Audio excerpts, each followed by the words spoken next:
Welcome back to the Sports News Analysis YouTube page. Continuing my Week 14 NFL predictions. You'll see I predict preview and predict, I should say, every single game here in Week 14. You can catch me on Twitter at SNewsAnalysis. That's at SNewsAnalysis. The Giants will be hosting the New Orleans Saints here in a 4:25 Fox TV matchup on Sunday afternoon.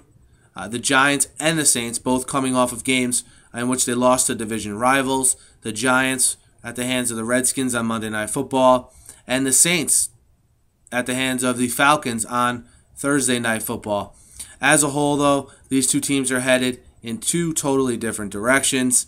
Mainly, one is in the thick of a playoff race, and the one is just, at this point, probably trying to wrap up what has been a tumultuous season in New Orleans.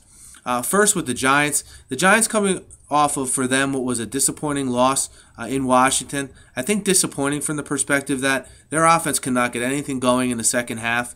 And I think if there was one focus the whole week, as far as media and coverage of the game goes, it was RG3. What would RG3 do? How would RG3 play?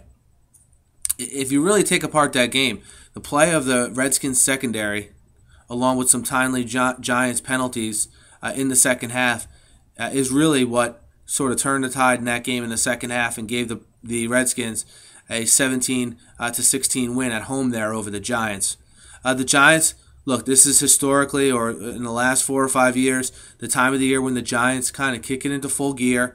4 games left here. They're still in first place in the division. They do have a tough schedule coming down the stretch, though, however, in that they obviously play the Saints this week. Okay, they still have games with the Ravens, the Falcons, and the Eagles as well as we sort of round out the season here. The Giants can play with any of those teams. They're one of those 7-5 teams where the record might be 7-5. But if I told you I thought they were one of the top 6 or 7 teams in the league, I don't think you could pretty much argue that based on the talent they have, how they've played in spurts this year, and certainly the history that these group of players have. In this game in particular, we look for the Giants' defense to do enough. Drew Brees has been incredibly successful against the Giants in his career, 4-0, 11 touchdowns, 0 interceptions. We look for the Giants' defense to do enough. We look for those pass rushers, as they always seem to do late in the season, to wake up and get to Brees. Not a ton, but enough to disrupt him. With a guy like Brees who gets the ball out of his hand so quick, it's hard to really put consistent pressure on him. But we think the Giants will do what they have to do against the run, make the Saints one-dimensional, and maybe turn Brees over a couple times, which he's been prone to here, as we've seen the last 2 or 3 weeks. As a whole for the Giants, they need to get better play from their quarterback, Eli Manning. Not saying Eli Manning isn't a good quarterback. I'm just saying the way he's played probably the past month is not up to what Giant fans expect from him. Against this Saints defense, he should have plenty of open receivers. Victor Cruz had a huge game versus the Saints last year.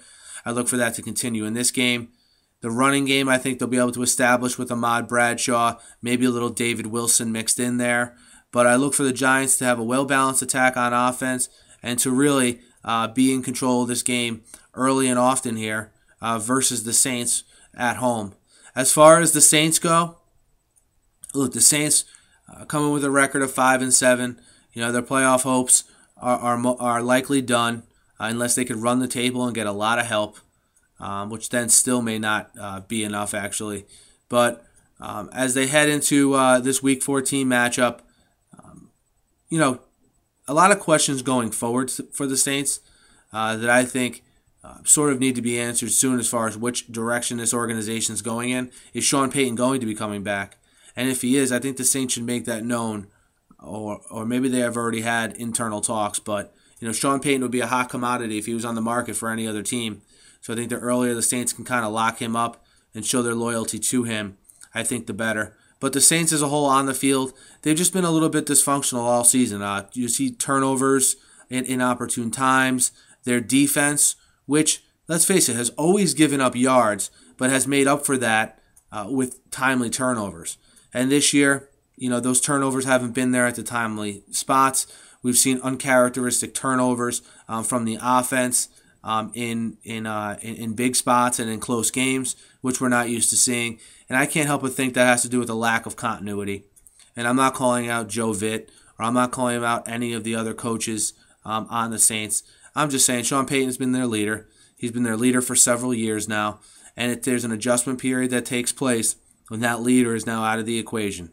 I mean, I think that goes for any business, especially a business like the NFL, where it's that one man leading 53 other men. And I think we've just seen that take a toll on the Saints as the season's gone on. I mean, you got to remember, these players that are still active, it's their teammates going through this bounty scandal stuff. It's their coaches going through this stuff as well. And I think it's just taking a mental toll on them. I think we'll see a completely different Saints team next year. But I think for the rest of this season, especially for this week, I like the Giants as a favorite, given the points here at home. I think you should feel comfortable taking the Giants. I think they get on their December roll here and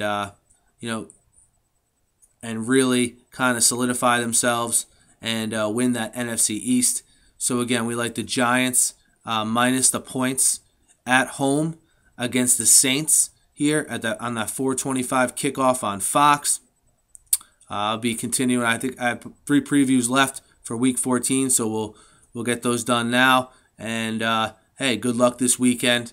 And hit me up at S News Analysis. That's at S News Analysis. Thank you.